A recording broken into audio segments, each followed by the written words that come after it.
Hai Cahcaster, ketemu lagi kita di Kolaborasi Jetcaster bersama saya Didi Cahya dari Didi Cahya Bercerita yang tergabung dalam Jetcaster ke kumpulan komunitas podcaster dari Jawa Timur yang kita berkolaborasi, dan di hari ini kita berada di Viaduk by Gubeng yang merupakan tempat berkumpulnya UMKM Kecamatan Gubeng. Ini keren banget, kafe tapi isinya UMKM. Wah, yang di Surabaya langsung aja datang ke Viaduk by Gubeng di Jalan Nias 110. Kalau yang di luar kota Surabaya, ayo ke Surabaya. Dan Kolaborajet ini juga mengundang narasumber yang kompeten di bidangnya. Dan kali ini kita akan membahas satu tema. Sudah ada bersama saya di sini, ada Autoplus Online yang sudah ada editor in chief-nya, Bapak Nugroho Sakri, atau saya panggil Pak Aki ya? Ya, Pak. Pak Aki ya, bukan Pak Aki-Aki ya. Pak Aki, Pak. Belum aki-aki soalnya masih muda. Di sini orangnya masih muda semua. Dari Autoplus Online. Dan ini ada Mas Indra Mawan, Managing Editor Autoplus, juga di media jawatimur.com juga ya. Betul. Luar biasa, saya dikelilingi oleh orang-orang media yang concern terhadap Jawa Timur. Makanya kita ada di satu tempat yang dikelola oleh pemerintahan juga gitu. Keren ya. Ini tempat yang keren banget. Nah, sekarang ini kita terkait dengan otomotif ya. Beberapa waktu yang lalu saya sempat ngobrol dengan satu komunitas yang komunitas ini ramah lingkungan gitu, kendaraan yang digunakan. Saya jadi pernah dengar yang namanya hybrid. Nah, untuk otomotif nih, saya ke Pak Aki nih. Apa sih maksudnya hybrid dalam otomotif itu yang seperti apa? Saya taunya hybrid untuk event, Pak. Jadi yang online offline itu hybrid. Yeah. Tapi kalau di otomotif hybrid itu yang seperti apa, Pak? Ya, sama sih. Sebetulnya kalau hybrid itu kan menggabungkan dua. Kalau di otomotif, di mobil atau di motor itu menggabungkan antara mesin ICE, internal combustion engine, sama listrik, motor listrik. Jadi dua sistem penggerak. Ya, dua sistem sumber tenaga. Intinya gitu sih, hybrid itu. Nah, ini untuk yang awam nih, termasuk saya gitu ya. Satu motor yang menggunakan dua tenaga, gitu kan. Berarti sekarang tuh kok yang saya tahu kemarin tuh ngomongin tentang kendaraan listrik, berarti bahan bakar tenaganya listrik. Ada juga yang kita masih pakai bensin kayak gitu. Nah, kalau hybrid itu yang digunakan dua-duanya? Dua-duanya. Jadi ada hybrid itu ada mild hybrid, ada yang full hybrid. Jadi kalau mild hybrid itu seperti contohnya yang kemarin baru di launching itu mungkin Suzuki R3 hybrid. Itu masuk ke kategori mild hybrid. Jadi fungsinya motor listrik itu cuma hanya sebagai fungsinya membantu kerja motor bensin. Jadi dia akan membantu saat berakselerasi. Terus dia membantu efisiensi bahan bakar, pasti lebih irit gitu. Kalau di motor, di sepeda motor itu Yamaha Fazio. Yamaha Fazio itu juga menggunakan sistem mild hybrid. Jadi dia juga dibekali yang Yamaha nyebutnya smart motor generator. Itu fungsinya membantu saat berakselerasi. Jadi saat berakselerasi cepat gitu, sekitar 3 detik dia akan bantu kerja mesin bensinnya. Jadi semacam booster gitu Ki. Booster gitu. Jadi biasanya kan kalau motor itu kan start kalau matic ya, biasanya di putaran bawah kan agak berat, agak gerung dulu gitu. Nah, itu dibantu sama motor listrik. Jadi nggak perlu keluar bensin banyak, tapi motor listriknya nge-push supaya dia berakselerasi lebih cepat. Karena untuk starter itu butuh energi yang cukup besar ya, dan ini diboost oleh listrik ya kalau hybrid ini ya. Itu yang mild. Kalau yang full itu seperti apa? Full hybrid itu contohnya seperti full hybrid itu ada dua. Jadi ada full hybrid seri sama full hybrid paralel. Kalau seri itu biasanya ada di Nissan Kicks. Nissan Kicks itu jadi fungsi mesin itu hanya mengisi baterai. Dan si penggeraknya itu murni mengandalkan motor listrik. Jadi saat baterainya nggak terlalu besar, cuma 1,57 kWh. Jadi dia akan menggerakkan motor listrik. Lalu saat habis si mesin bensin itu dia akan mengisi Oke. baterai itu. Dan itu akan continuous terus. Ya. Tapi efeknya mesin itu tidak akan nyala terus. Jadi walaupun kita pedal gas itu kita mainkan itu nggak akan meraung-meraung, itu nggak akan. Jadi mesin itu akan tetap stasioner terus. Hanya untuk ngisi listrik. Nah Stabil. itu efeknya mesin awet. Terus Jadi nggak usah mikirin takut kehabisan baterai ngecas kemana, itu nggak usah mikirin, Pak. Itu Ibaratnya kelebihannya. kalau lagi lowbat itu apa? Dia Dia akan dicas apa? sendiri sama Otomatis, sama mesin bensinnya tadi gitu. Oke.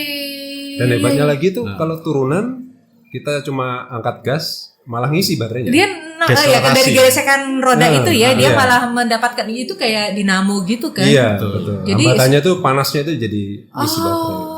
Oke. Itu kalau yang seri ya? Seri. Nah, Kalau paralel? yang di paralel contohnya di Prius apa Camry atau di itu jadi fungsinya motor listrik itu membantu seperti seperti kayak tadi mild hybrid, tapi dia dayanya lebih besar. Oke.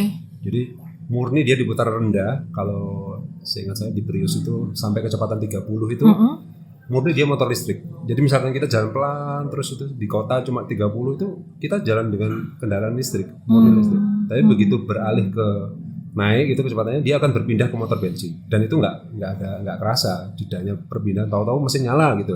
RPM ya, dikira Iya. sama RPM ya. Kecepatan biasanya. Oh, kecepatan. Nah, ini menarik ya. Kita tadi udah membahas tentang hybrid ya. Masyarakat Indonesia pada umumnya kalau belum melihat, belum nyoba, itu kan nggak kepikiran ya. Nah, ini sudah dijelaskan seperti itu. Saya sendiri masih bertanya-tanya gitu loh. Ngapain sih kita pindah ke hybrid? Kenapa sih sebaiknya kita pindah ke situ? Apa yang bisa disampaikan kepada Cah Kester? Hybrid itu jelas kalau unggulannya pasti efisiensi bahan bakar. Pasti itu ya. Itu lebih ke situ, lebih ke efisiensi banget. Ini kita pernah ngetes semua ya. Auto Plus online itu pernah ngetes mulai listrik murni, kayak Porsche Taycan itu kita pernah nyoba, terus Hyundai Ioniq pernah murni, terus itu yang kita rasakan memang efisiensi. Walaupun di hybrid pun yang terakhir kemarin tuh saya sempat weekend itu nyoba weekend pakai Nissan Kicks itu kita jalan 100 kilo cuma butuh 4 liter Mbak. Jadi 1 liter 25. Padahal dipakai di Katakan komputer 112 gitu ya. itu udah kayak naik motor aja kita. Iya benar serius. Oke. Daku tercengang. Iya. Dan menurut saya hybrid ini Mbak, semacam fase pengenalan ya, sebelum kita masuk ke yang full elektrik gitu ya. Artinya ini memberikan waktu juga bagi pabrikan untuk meriset terus ya teknologi, terus bagaimana teknologi ini menjadi lebih murah gitu ya. Kayak dulu pertama kali itu mobil listrik harganya 700 ke atas gitu ya, ke hampir 1 M gitu ya, sekitar segituan gitu, semakin turun gitu ya. Akhirnya mereka riset semakin turun sehingga sampai akhirnya baru terakhir kemarin muncul sebuah produk ya, yang R3 gitu ya. Itu bisa bermain di angka psikologis konsumen di Indonesia gitu ya, rentang 200 sampai 300 gitu. Itu kan Jadi yang ini- mobil rata-rata sekarang kan ya? Betul, nah itu dia. Jadi hybrid itu sebuah transisi ya, sebelum ke arah full elektrik itu. Jadi selain juga kita menunggu kesiapan fasilitas charging stationnya ini. Nah, Itu dia. seperti itu. Sudah siap belum sih kita? Saya gini. Nah, ini, Kapan hari itu kan ini, saya ngobrol dengan motor ya. Motor dia bilang kebutuhannya nggak terlalu banyak kok. Ini mobil. Kita bicara mobil ya. Kalau motor kan kita udah. bayangin aja kalau mudik Mbak, gimana ntar? Aku nang kabupaten di, ngono ya. Sing sinyalnya aku juga kurang ngerti. Terus juga daya masih mungkin 900. Ngono terus. Dicolok itu anjlok. Lah makanya gimana kesiapan kita seperti apa sih sebenarnya untuk peralihan ke hybrid ini? Ya ini mungkin ada rumor gitu ya, rumor soal salah satu SPBU. Ini disebut nggak ini? Boleh nggak ini? Itu yang katanya sih, mereka itu sebenarnya Plotting. apa gitu? Plotting. Jadi mereka itu diam-diam menyiapkan charging station gitu loh Mbak. oke. Ya kalau kita ngelihat kan di Surabaya aja, kita kadang-kadang heran kok ada SPBU kuning berdiri di situ, ada SPBU hijau di situ. Itu sebenarnya sudah masuk. Itu mereka sebetulnya plotting untuk next sebagai SPKLU, stasiun pengisian kendaraan listrik umum. Mereka hanya posting tepat. Kenapa di situ selalu ada kafe, selalu ada. Artinya nggak jualan bensin sementara mereka ini. Mereka nggak jual. Saat ini mereka kayaknya sepi-sepi aja. Gitu. Tapi kita akan melihat 5 sampai 10 tahun ke depan itu akan tempat orang orang. Karena yang kuning ini sekarang sudah mempersiapkan jaringannya di Asia Tenggara gitu. Di Asia Tenggara itu mereka sudah bikin, udah realisasi maksudnya. Tapi di Indonesia masih sementara ini masih belum lah. Jadi wait and see. Tapi ini sekali lagi ini rumor ini, Mbak. Betul, masih rumor ya. Tapi bagaimanapun juga kini ku tahu. Enggak. Ya logikanya ya ke depan gitu ya. Sambil ini tinggal strip ibaratnya kalau ini ya kalau handphone ya. Nyolok sambil ngafe-ngafe di situ dan itu style itu sudah mulai dipersiapkan. Itu yang dibentuk sekarang. Kira-kira kapan Indonesia akan 50% lah dihybridkan. Kira-kira kapan? Berapa tahun lagi? Kira-kira. Saya tanya Mbak Didi dulu nih ya. Dulu kalau saya nih Mbak ya, dulu saya bayangin tahun 2000. Waktu saya kecil zamannya Flash Gordon itu ya, film itu. Saya bayangin tahun 2000 itu mobil itu sudah melayang, Mbak. Yes. Roda itu nggak nempel di aspal gitu. Yes. Kalau Mbak Didi gimana fantasinya dulu tahun 2000? Gitu kayak apa, Mbak? Saya ngayal mobil tuh udah nggak ada pengemudinya dan sekarang terjadi. Ingat nggak sih kejadian ada taksi tanpa pengemudi terus ditilang, bingungnya ditilang siapa? Gak ada pengemudinya. Ya, di Jepang sudah ada dia. Iya kan? Itu ya ampun, itu dulu nggak kebayang loh bakalan kayak gitu. Dan ini hybrid. Udah siap lah kita. Ini harusnya ada narasumber satu lagi nih. Tapi sebenarnya lagi dipersiapkan. Ya, memang teori-teorinya sih kita sudah mendengar. Ada yang dia nanti bekerja sama dengan minimarket. Jadi setiap minimarket itu ada charging stationnya. Ada yang seperti itu gitu ya. Tapi sekali lagi yang kita lihat ini kan realisasinya gitu Mbak ya. Kita sementara di Surabaya aja, setahu saya di ini ya PLN apa? Jalan Dr. Stomo gitu. Itu sudah ada ya. Sudah ada. Cuman kalau saya membayangkan tuh kalau kita mudik itu kan sebegitu dahsyat gitu loh jumlahnya. Itu jelas nggak cukup gitu ya. Saya nggak tahu nanti bagaimana. Jadi bisa dibilang ini masih ideal untuk perkotaan ya. Ideal betul. Iya, perkotaan. Dan saya membayangkan begini, kalau hybrid atau kita full electricity gitu ya, pakai elektrik gitu, polusinya tuh loh yang bisa dikurangi. Saya pengen gitu. Ini berdampak nggak sih sama pajak? Pajak ya kan dapat insentif. Dapat ya insentif. Pajak mobil tuh lumayan bikin kemeringet ya.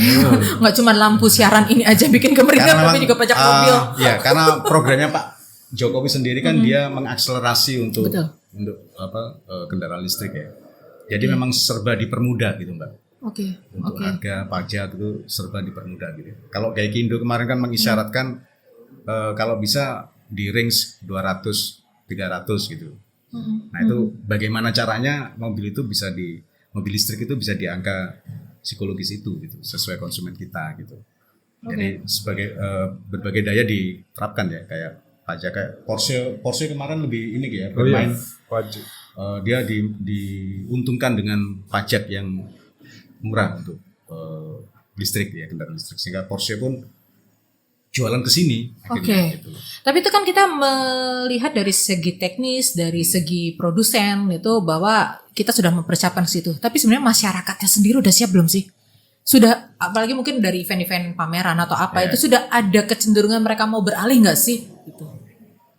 Ada sih kalau lihat ya. Kalau ngelihat kalau kendaraan listrik ya, kita ngelihat itu kita sendiri banyak dari ke redaksi itu ada berbagai surat yang menanyakan motor listrik ini bagus nggak, mobil listrik ini bagus. Maksudnya antusiasme mereka itu sudah banyak. Kita melihat dari sebelumnya mereka hanya nanyain yang motor sport, sekarang mereka udah lebih concern ke lingkungan efisiensi. Dan sudah sadar kalau bahan bakar ini bensin mahal. Tapi juga ya mungkin terasa juga. Tapi juga ada kaitan sama edukasi Mbak ya. Artinya mungkin kalau saya pernah ketemu itu pertanyaannya malah lucu. itu kalau banjir nyetrum nggak? Oh, aku wedi kesetrum ya. Jadi listrik itu seringkali dikonotasikan dengan kesetrum gitu Betul. loh, Mbak. Nah, ini memang ya ini kalau ini tugas media juga ya untuk apa ya, bahwa ini beda gitu. Jadi pendekatan kita lebih ke handphone kali ya. Strategi kita bahwa motor kendaraan listrik itu sebenarnya sama dengan handphone gitu. Oke.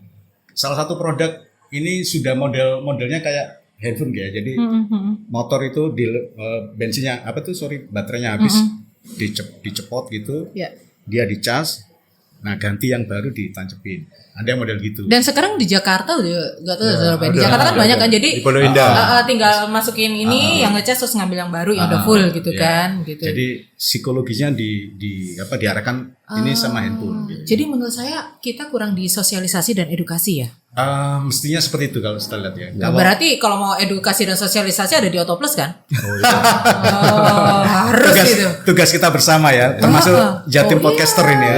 Jatim juga edukasi dan sosialisasi nih gitu ya. Betul. Oke, sebagai closing statement ya, mungkin ada yang bisa disampaikan. Saya ke Mas Indra dulu, nanti di closing sama Pak Aki. Apa tadi kan kita berangkat dari tema beralih ke hybrid gitu. Apa yang bisa disampaikan kepada Cahkester melalui podcast ini? Ya, bahwa beralih ke kendaraan lingkungan, ramah lingkungan itu adalah sebuah keniscayaan ya. Artinya kita harus siap. Oke. Kita harus siap bagaimana kita mempersiapkan diri itu adalah tugas kita bersama ya. Artinya sebagai masyarakat pun kita harus paham gitu ya. Apa sih hybrid itu? Ya. Apa sih kelebihan kekurangannya dan bagaimana istilahnya awareness itu terbangun. Oke, dan produsen pun juga berusaha untuk menghasilkan Betul. produk yang Ya. ramah di kantong. Nah itu dia Mbak. Iya. Apalagi industrinya sekarang kan nikel sekarang Indonesia kaya akan nikel, terus industrinya dibangun. Betul. Hyundai sudah membangun pabrik di sini. Jadi ini memang acung jempol lah ya buat pemerintah yang sudah mempersiapkan sih sebenarnya. Tinggal kita bagaimana menunggu realisasinya seperti itu Mbak. Yang sekarang ini semakin dipercepat sih. Oke, kalau Pak Aki closing statementnya silakan Bapak. Kalau saya sih buat masyarakat nggak usah takut untuk nyoba hybrid. Pakai kendaraan hybrid itu nggak perlu takut. Oke. Soalnya ya dari pengalaman kami sih lebih banyak keuntungannya Oke. untuk menggunakan. Memang harganya saat ini kalau kita bandingkan dengan yang non hybrid masih mahal, tapi untuk jangka panjang itu menguntungkan karena ya dari performa lebih enak, terus efisiensi bahan bakar lebih baik. Itu sih. Iya, itu ya lebih ngirit ya Lebih akhirnya ngirit. ya. Jadi Oke. Kalau misalnya Cahkester Surabaya Jawa Timur ingin nyoba icip-icip hybrid itu sebenarnya kemana sih incip-incipnya? sebetulnya ke dealer, Ke dealer bisa ya? boleh. Kayak Boleh dulu ya? Yang barusan lalu ini minggu lalu kali ya, Ioniq ya. Ioniq itu ya. di TP ya. Di Oke. TP itu welcome, jadi masyarakat bisa gitu. Oke. Terus kalau untuk motor roda 2 itu Di United, United ada, atau Gesit ada. Oke. Mereka terus Yamaha, Yamaha Vasio itu kan ya? itu mereka welcome. Oke. Jadi justru itu yang sebenarnya cobalah gitu. Learning by apa ya? Nah seperti itu ya. by experience. Nah experience Oke. itu yang perlu dirasakan. Karena Saya dulu tak kenal maka tak sayang Iya, gitu betul. kan. Saya dulu pernah sensasi saya yang pertama dulu itu masih sepeda listrik berupa kayak sepeda itu loh Mbak, motor listrik tapi bentuknya kayak sepeda itu saya diketawain Mbak, kayak beruang sirkus gitu. Tapi itu feeling saya itu luar biasa. Kenapa? Karena tenaganya ini linear. Jadi kita buka gas ini ngikut gitu. Jadi nggak ada turunnya. Jadi kayak volume gitu Mbak. Iya, betul, Kayak volume apa sound itu ya. Kita putar gini ya gede brrr, gitu. Itu saya kagetnya di situ, wah asik juga ya. Nah, saya mikirnya mungkin next time ya kita bikin drag race untuk kendaraan listrik ya. Menarik. Jetcaster diajak kan? Pasti. Jetcaster diajak. Jadi tetap aja follow YouTube-nya, terus Instagram-nya aku lali. Jetcaster kan di Instagram dong. Jadi Cahkester bisa ngelihat siapa saja podcaster Jawa Timur yang ada di Jetcaster, termasuk Didi Cahya Bercerita. Ayo, langsung ke IG-nya ya. Oke, Pak Aki, Mas Indra, makasih banyak. Terima kasih Mbak. Saya jadi overthinking gitu karena saya ada concern juga terhadap kendaraan yang ramah lingkungan, dan sebenarnya sudah ada, kita tinggal mau mengusahakannya karena kita sudah saatnya beralih kepada energi terbarukan, termasuk menggunakan kendaraan-kendaraan hybrid sebelum kita ke full elektrik ya. Kalau memang ya sambil pelan-pelan lah sampai Indonesia bisa menyediakan fasilitasnya sehingga kita nyaman untuk berkendaraan listrik. Luar biasa. Jadi termotivasi untuk nabung ya mobil hybrid. Terima kasih sekali lagi Pak Aki, Mas Indra. Nanti kalau ada yang baru-baru undang lagi loh Jetcaster untuk kita berkolaborasi. Gimana Jetcaster? Sudah ada gambaran kan mau berkendaraan yang hybrid atau full elektrik? Pokoknya yang jelas jaga lingkungan kita termasuk pilih kendaraan kita. Oke, Didi Cahya pamit dulu. Bye.